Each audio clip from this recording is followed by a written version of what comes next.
program. I'm PJ Scott, your host. We've been running this program for over 4 years now, talking to veterans every month about various issues. Well, I've got something special today. Women. Yes, women, females like myself, were involved in World War II in a military capacity.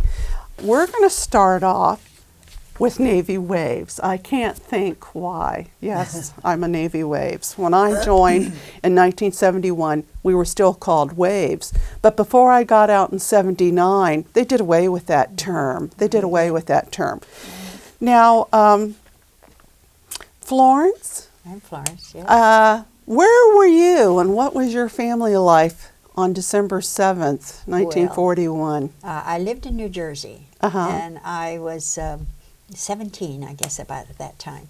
But my father was very distressed because he was a World War I veteran. Oh, okay. And so we all felt the distress because of how he voiced his opinion. Did he actually go to Germany? Oh, yes. He was in the trenches, so he saw some very tough duty, so he did not. And my eldest brother was already in the Army. Oh, okay. So we were just doubly a little... So did you hear it on the radio? Or yes, on the radio. And it was tough for all of us because of having our own brother in there. Right. Our own brother. And where was your brother stationed at this time? He was stationed in Maryland, but then he was with the first group that went over with Eisenhower to England. So he saw all the time with Eisenhower. Was this a complete shock to your family? Because some movies kind of show that there was been a lot of scuttlebutt that this might happen, but maybe only the uppity-ups heard about that and the average American was clueless. Well, I think we were clueless. I mean, we worried about what was going on in the world, but I don't think we were quite ready for such a shock as this. And were you done with high school at the time? Yes, I had finished high school, and I had to wait till I was 20 to join the Waves. And so my dad investigated all the services, and then he said, well, you can go in the Navy if you'd like. Oh, okay. So your family was very supportive then. My father was, not my mother. Ah, okay. Okay. But my father was very happy that I was going in because both my brothers were in by that time. Right. And were both your brothers in the Army, or did one was in the Navy and one was in the Army. So okay. It was a family that we all decided we were going to do something about this. So did Mother get used to it eventually? Oh, she did, but she was very reluctant at first to let me go. Right. And as I say, I had to wait until I was 20, so I didn't go in until May of 44. Okay, now before we get into the boot camp element of this, let's get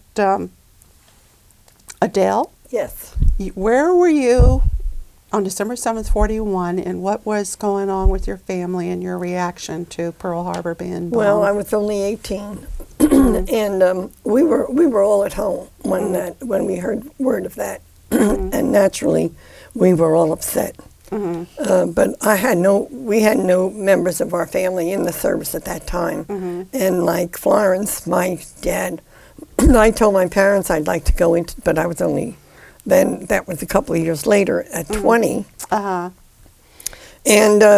my mother also did not want me to go. Right. And my father said, well, you know, if you don't sign the papers, she's only going to go when she's 21 of her own, you know. All right, right. So she said, all right, we'll sign the papers. So now, had your father been a World War I vet? Yes, he was, yes. And he never went overseas, though. And he was at Fort McKinley, and I can't remember what state that was in. I think it was Maryland, but I'm not sure. Right. Because we have pictures of him. Now, did you have brothers that eventually went? Yes, I'm the eldest of four. So my brother went in shortly after I did. Because, let's see, he was 16 when I went in, see. What drew you to the Navy Waves? What? What drew you to the Navy Waves? I mean, I love the uniform. Yeah, right. Okay. I just love the Navy blue. I wondered if there was a recruiter that went through town. No, there wasn't. There weren't any, actually. There weren't. I just did it on my own. Some of those World War II posters are kind of... Oh, yes. Well, we'll skip that. Yes, they were. No, I just thought, oh, you know, I think I looked at the green of the Marines, and I didn't like that, and the brown of the Army, but I said, I think Navy blue is definitely for me. Yeah, I have to admit I was partial the Navy. to that. really. Okay, Carmen, what about you? Where were you? Well, I was visiting. Well, I think I was 18. Had a boyfriend, and we were at his parents' home, and it was strange. I still visualize it. We were sitting around, sort of just like this, and the radio was on. And what state were you living in I at the lived time? in Philadelphia. Philadelphia. Okay. Pennsylvania. Okay. And all of a sudden, it just came on. You know, war was declared, and and Pearl Harbor, of course, was such a shock. Right. My mom was widowed, and I had an older brother. Oh, okay. And he joined the army. Pretty much immediately. Yes. Actually, I almost think he was. I can't remember if he was drafted or if he just joined. But and he had a young wife. And actually, he went overseas, and he was killed the day after he got there. Oh, My hon, I'm goodness. sorry to hear So that. that was a real blow to my mom. I would only know. son, Yes. and her husband's gone Right. too. Right. Oh, But shortly then, I don't know why, but I just gravitated to the Navy for some reason. I just always had a thing about the Navy, and it was. and when did you go into the Navy? Do you remember? 43. Okay. It was 43. All right. Well, now let's get into when you went in. What was boot camp like, and what you did in the military? I'll never forget my very first morning. Up at 5 o'clock, down for breakfast.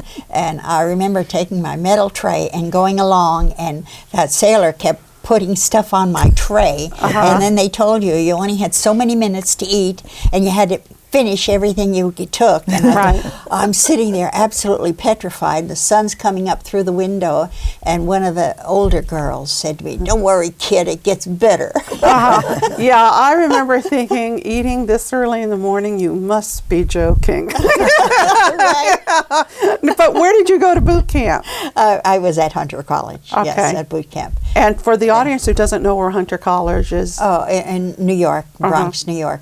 And I went to Oklahoma A&M University at that time for training, for yeoman training. That's where Marie ended And up. then I went to Norfolk Naval Air Base for a while, and then spent the rest of my time in Washington, D.C. at Bupearse. Oh, okay, So okay. it was very interesting. And how many years were you in? I was in from 44 to 46, to June of 46. Okay, we'll so get just it. over 2 years. The next time we go around, we're going to talk about your romance. But let's carry on now with that same line of questioning to Adele. Is it? Yes. Okay, Adele. I went in February 43, and the boot camp was the same as Florence's, Hunter College in the Bronx. That made it kind of nice for me because although we couldn't get home, that wasn't that far from where I lived in Yonkers. Yes, I must say, getting up that early in the morning, and I remember when we got our shots, it was like, which arm am I going to use? How am I going to get up there on that top bunk? Well, we got a boost. Right, Yeah. right. And we boot camped all right. We got out there regardless of the weather. We marched, yes. no umbrellas. Right, right, And we were soaked, right. so soaked. Did you go in the winter very time? enjoyable. Did you go in the... That was February 43. Oh, yeah, see, it'd still be and horrible then, weather. Then in the spring, we went down to Washington, D.C., and actually then just overnight, and then they barracked us at Arlington, right opposite the cemetery there. Okay. And on the other end, it was Bureau of Naval Personnel where I worked for over a year. And, of course, the Pentagon was just down the road from us. Right, Yeah. right. And, Okay, Carmen, what's your story on this? Well, amazingly, I also went to Hunter College. Right. Because I was in Philadelphia, and that was a short job. Okay, so all three of you were graduates of Hunter College. I'd say they did a good job. Yeah. So then from there, went to the University of Indiana, and I really am not good with numbers, but somehow that's where I ended up as a storekeeper, or supply, and then storekeeper, and then I ended up on payroll, but which I did most of the time after that. And how long were But- you in? 2.5 years. Well, that leads to a question. Okay, now when I went in, there was like 3 slots women could go. The famous yeoman, which I Right. dutifully became, even though I had the lousiest typing score of most men, but I was female and I was going to be a yeoman. Personnelman and hospital corpsman. Occasionally I'd run into a dental tech or a journalist, but those were real, most of us were shoved into hospital corpsman Right. person. And I had a aversion to blood at the time, and I deliberately flunked that test. There was no way I was going to want to be a. What was your rating? What did, I was a yeoman second class, but I never wanted to be a secretary because that's what I was before, and I Right. did not want to do Right, that. right. But when they took the testing, I scored so high that, right, right. that's what they put me into. Well, I'm sure you were more qualified than I, because I ended up being a yeoman second class as well, and I mean, it was just Well, terrible. I've had some friends who were aircraft mechanics, parachute riggers, Right. all types of jobs. We were put everywhere. So there were lots of different jobs for us. We were But not you categorized. ended up as a yeoman. What about you, Adele? Well, we left. I worked at the Bureau of Naval Personnel for over a year, and then we were transferred to New Jersey, and I operated a forklift. Oh, And then we were transferred to, we were getting closer to home, I was anyway, to the Armed Guard Center in Brooklyn, New York. And we actually moved the men out to sea. oh, We replaced them. They weren't very happy. right, with them. right. Okay, so you definitely had a non-traditional job. Yeah. then. Okay. But it was very interesting. You know, you made a lot of friends and people from all over. I had never been away from home before, so Right. it was like an education.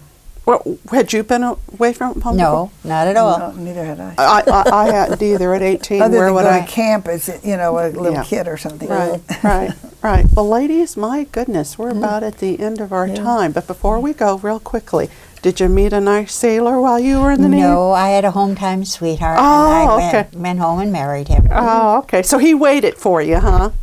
No, he came back from the Pacific pretty well beat up. Because I know that my friend Marie said a couple of the gals would get Dear Jane letters. So it wasn't just the men. The women could get a Dear Jane. What about you, Adele? Right. Well, I married a French Canadian actually. Went home on an Easter weekend with one of my roommates, and the Dorseys were playing in Bridgeport, Connecticut, and he was a civilian. And 3 months after we met, we were married. And I got out of the service in '45, so I was in 2 years, 10 months, something like that. And you, Carmen? Did this well. Where I was a naval training center for the pilots, and that's where I met my husband. He was started in Seattle and all the way down through California and crossed Texas and then up the East Coast, and so we actually. He was an officer and I was enlisted. It was a pretty hairy situation. Oh, for okay. off and In on. those days. Oh, Yeah, yes, so, yeah. The waves were very protective of me. Right, though.